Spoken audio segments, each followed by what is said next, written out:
रास्ता बहुत पुराना है जो मैं आपके सामने रखूंगा। इसे कहते हैं इति मार्ग। इस रास्ते में हम अपने जीवन में एक चीज बढ़ाते हैं, घटाते नहीं। कोई चीज घटानी नहीं है, एक चीज बढ़ाइए। और वो क्या है? परमात्मा का नाम, भगवान का नाम। और परमात्मा का नाम एक ऐसी बड़ी ज्योति है, अगर सच्चे तरीके से हृदय में आ जाए तो अंधेरे को अपने आप दूर करती चली जाती है। तो छोड़ना कुछ नहीं है। लाइट आई, अंधेरा गया। बैल भी महर्षि उल्टा नाम जपते जपते महर्षि हो गए, और इतने बड़े महर्षि हुए कि उन्होंने रामायण पहले लिख दी, घटना बाद में घटी। ऐसे के जीवन में परिवर्तन आया तो उल्टा नाम जपते जपते, भगवान का नाम हृदय में लेते लेते इतने ऊंचे महर्षि हुए कि रामायण पहले लिख दी, घटना बाद में घटी। तो ये ऐसा प्रकाश है, ऐसा उजाला है, अगर सच्चे तरीके से हृदय में जागृत हो जाए तो अंधेरे को अपने आप दूर करता चला जाता है। तो छोड़ना कुछ नहीं है। जैसी आज आपकी जिंदगी है उसमें एक चीज बढ़ाइए। इस रास्ते पे चलने वाले जो हमारे सदगुरु हुए, एक के पीछे एक, उन्होंने परमात्मा को पाने के लिए, जीवन मुक्त अवस्था प्राप्त करने के लिए बड़े कष्ट उठाए। उनकी जिंदगी बड़ी कठोर थी। बड़ी कठिनाइयों में रहते हुए न केवल इस विद्या को प्राप्त किया, बल्कि हमारे लिए कुछ गुर छोड़ गए। अपनी जिंदगी में जीवन मुक्त अवस्था प्राप्त की। जीवन मुक्त अवस्था प्राप्त करना हमारा लक्ष्य है। ज्ञान मार्ग से, कर्म से, ध्यान से, संन्यास से, गृहस्थ से जीवन मुक्त अवस्था प्राप्त किए प्राणी में दो बात विशेष पैदा हो जाती है। पहला, निरंतर परमात्मा की याद। निरंतर चलते फिरते, खाते पीते, सोते जागते, संसार का हर व्यवहार करते ईश्वर की याद बनी रहती है। और दूसरी बात यह कि जो उसको कर्म है वो निष्काम कर्म हो जाते हैं, अहम निकल जाता है। ये दो बातें हैं, उन्हें स्थित प्रज्ञ कहिए, जब जीवन मुक्त कहिए, में पैदा हो जाती हैं। अब देखना यह कि इसी दुनिया में रहते हुए दुनिया के सारे काम सुचारू रूप से करते हुए कैसे 24 घंटे का ध्यान बने, कैसे सच्ची निष्काम कर्मता प्राप्त हो। इन संतों ने, जिन्होंने अपने जीवन काल में जीवन मुक्त अवस्था प्राप्त की, हमारे लिए रास्ता छोड़ गए। अगर इस रास्ते को अपनाए तो हमारा रास्ता बहुत आसानी से तय हो जाए। इन संत महात्माओं ने सारे साधन को 3 भागों में बांटा और 24 घंटे को भी 8-8 घंटे के हिसाब से 3 भागों में बांट दिया। साधना का पहला स्टेप पूरा कर लेने से 8 घंटे आपके अपने हो जाएंगे। साधन का दूसरा स्टेप पूरा कर लेने से 24 में से 16 घंटे आपके अपने हो जाएंगे। और साधन का तीसरा स्टेप पूरा कर लेने से 24 के 24 घंटे आपके अपने हो जाएंगे और निरंतर परमात्मा की याद बनी रहेगी। अभी आपके सामने साधन की पहली सीढ़ी आपके सामने रखता हूं, जिसमें 8 घंटे आपके अपने हो जाएंगे। पहली बात इन संतों ने बताई कि परमात्मा ने बड़ी असीम दया कृपा कर हमको मनुष्य योनि प्रदान की है। ये उसकी सबसे बड़ी देन है जो हमें प्राप्त है। मनुष्य योनि एक ऐसी योनि है जिसमें हमें परमात्मा ने विवेक बुद्धि दी है, कर्म करने की स्वाधीनता दी है और विवेक बुद्धि दी है। बाकी 84 लाख योनियां भोग योनियां हैं। बड़ी दया कृपा कर ईश्वर ने हमें मौका दिया और हमें इस अवसर का पूरा पूरा लाभ उठाना चाहिए। कहा है, बड़े भाग्य मानुष तन पावा, सुर दुर्लभ सद ग्रंथन गावा, साधन धाम मोक्ष कर द्वारा, पाए न जहीं पर लोक सवारा। ऐसी मनुष्य योनि इतनी सुंदर जो हमें बड़े भाग से मिली है, जिसके लिए देवता भी तरसते हैं, क्योंकि मनुष्य योनि एक ऐसा साधन का क्षेत्र है और मोक्ष का दरवाजा है। हमें परमात्मा ने विवेक बुद्धि दी है, कर्म करने का अधिकार दिया है। हम प्रतिशील हो तो इसी जीवन काल में हम परमात्मा को प्राप्त कर सकते हैं। ये एक ऐसी योनि है, इसके लिए देवता भी तरसते हैं। ऐसा अवसर हमें ईश्वर ने दिया, हमें इसका पूरा पूरा लाभ उठाना चाहिए। जितने संत महात्मा हुए, जितने धर्म हुए, सब ने मनुष्य योनि की भूरी भूरी प्रशंसा की है। कबीरदास जी ने कहा है कि कबीरा हर की भक्ति कर, तज विषयारस चौंच, बार बार नहीं पाइए मानस जन्म की मौज। इतना सुंदर कबीर साहब ने कहा। सेवा के गुरुदेव कहा करते थे, विषय वासना के आनंदी, मिथ्या जन्म बेगार, मानस जन्म गरीब न फिर कर ले हरि सो प्यार। ऐसा सुंदर अवसर में परमात्मा ने दिया। हमारे महर्षियों ने बताया, चाहे आप गृहस्थी हो चाहे सन्यासी, आधा घंटा प्रातः संध्या वंदना अवश्य करनी चाहिए और आधा घंटा सायंकाल। ये 2 समय निश्चित कर दिए, क्योंकि परमात्मा ने इतना सुंदर अवसर हमको दिया। ये उसकी महान कृपा है हमारे ऊपर। और हमारे देश में 99% लोग परमात्मा को मानते हैं। बहुत से लोग तो आधा घंटे से ज्यादा भी पूजा करते हैं। अगर उनसे पूछा जाए कि आपकी पूजा का क्या लाभ हुआ, तो 4 बात बताने के वे खामोश हो जाते हैं। पहली बात यह कि भाई परमात्मा का नाम लेना बहुत अच्छी बात है, हमारे घर में मंदिर है, हमारे दादाजी पूजा करते थे, हमारे पिताजी पूजा करते हैं, और देखा देखी हमारे बच्चे भी पूजा करने लगे हैं। और इससे ज्यादा क्या चाहते हैं? अगर ये पूछे कि आपको कोई आंतरिक लाभ हुआ, इन संतों ने कहा, बहुत से लोग ऐसे होंगे जो कहेंगे कि हुआ नहीं। इन संतों ने कहा, मैं एक ऐसा तरीका बताते हैं, यदि इस तरीके से पूजा करेंगे तो आपका विशेष लाभ होगा। और ऐसा तरीका उन्होंने बताया कि हर कोई अपना सके, चाहे किसी भी मजहब का मानने वाला हो, किसी भी धर्म का अनुयायी हो, अपने धर्म पर, अपने धर्म के मत पर चलते हुए कर सके। ऐसी बात बतलाई जो मैं आपके सामने रखता हूं। कल भी मैंने इसको बताया था। संसार में मजहब में 2 तरीके के व्यक्ति हैं, एक साकार पुजारी और दूसरे निराकार।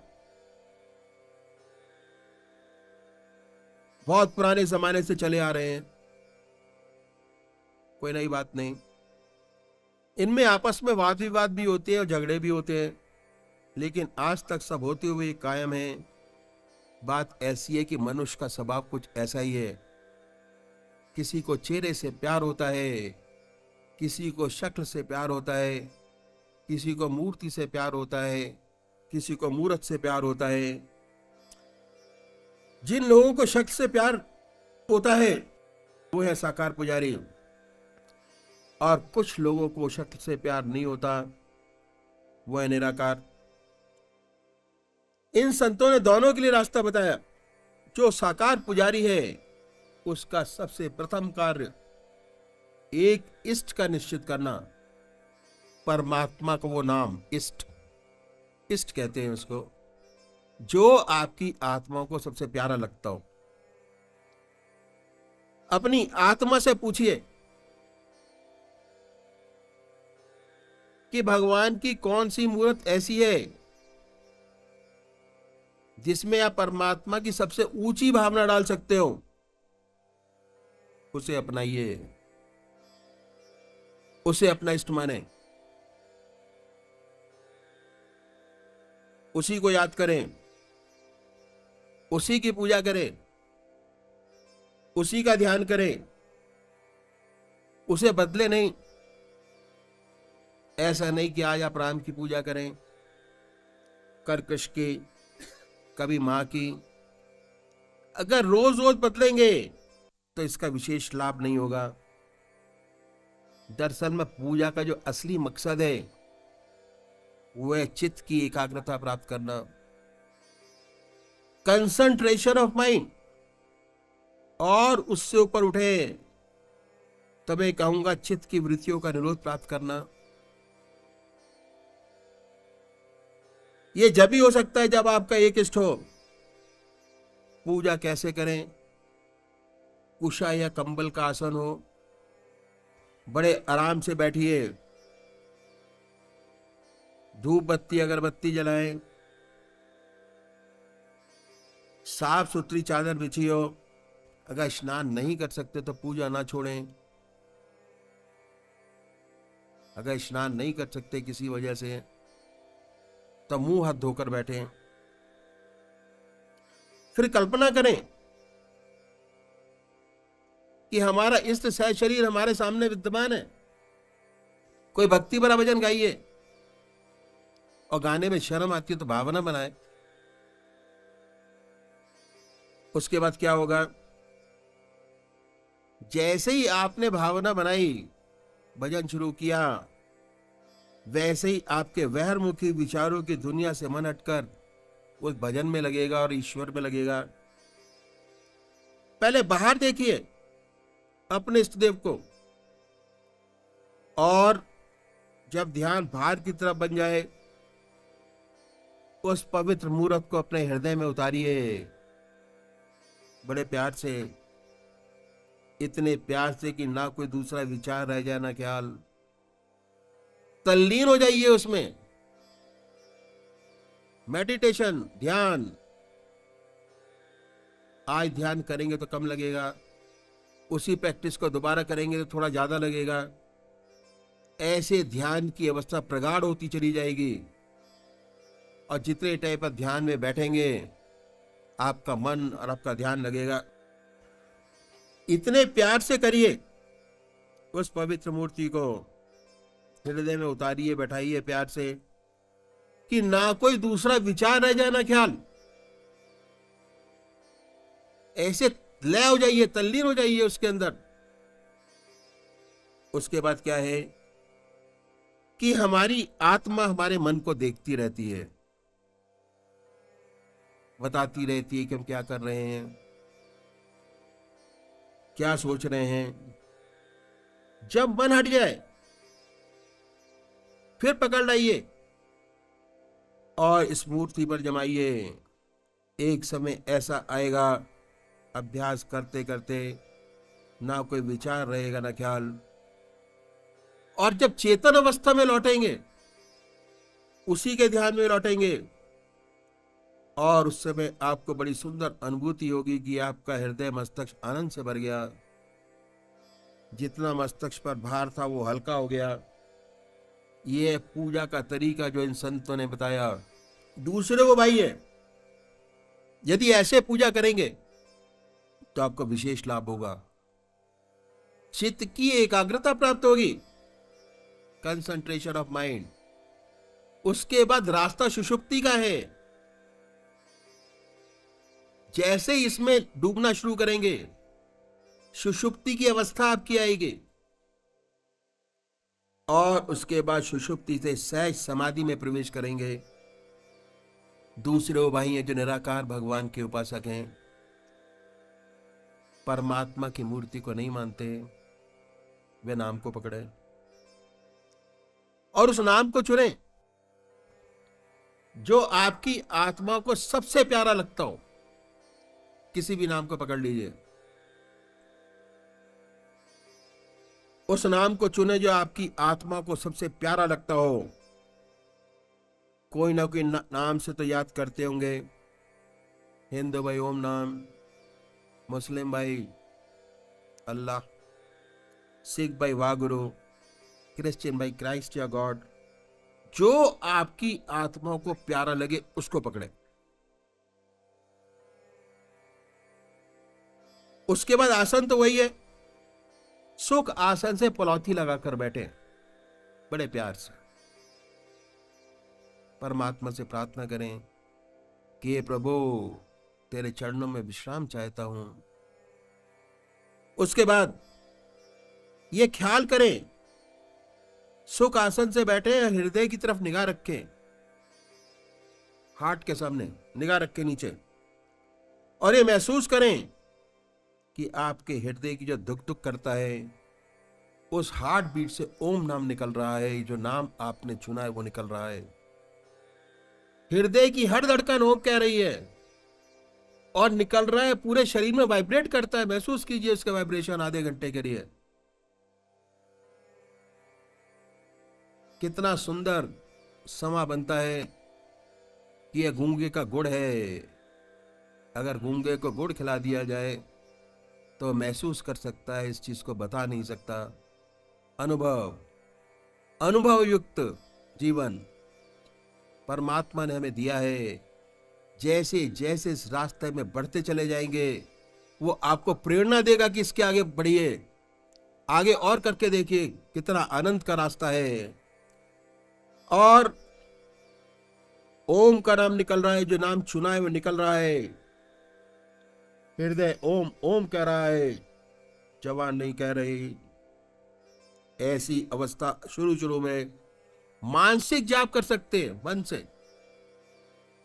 होता क्या है कि आपने मानसिक जाप शुरू किया, थोड़ी देर बाद मन आपका थक गया, इट क्रिएट्स अ वैक्यूम।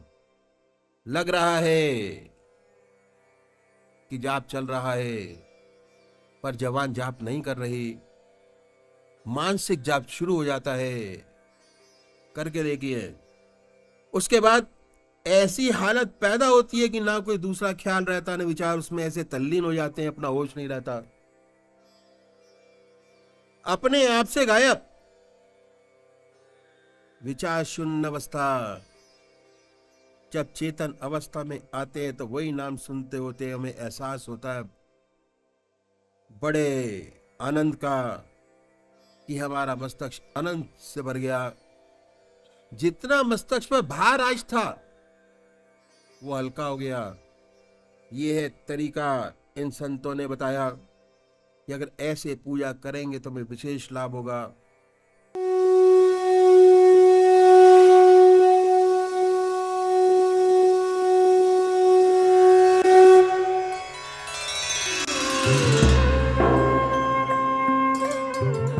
ध्यान योग के कार्यक्रम आनंद योग से निशुल्क जुड़ने के लिए संपर्क करें 9810239677।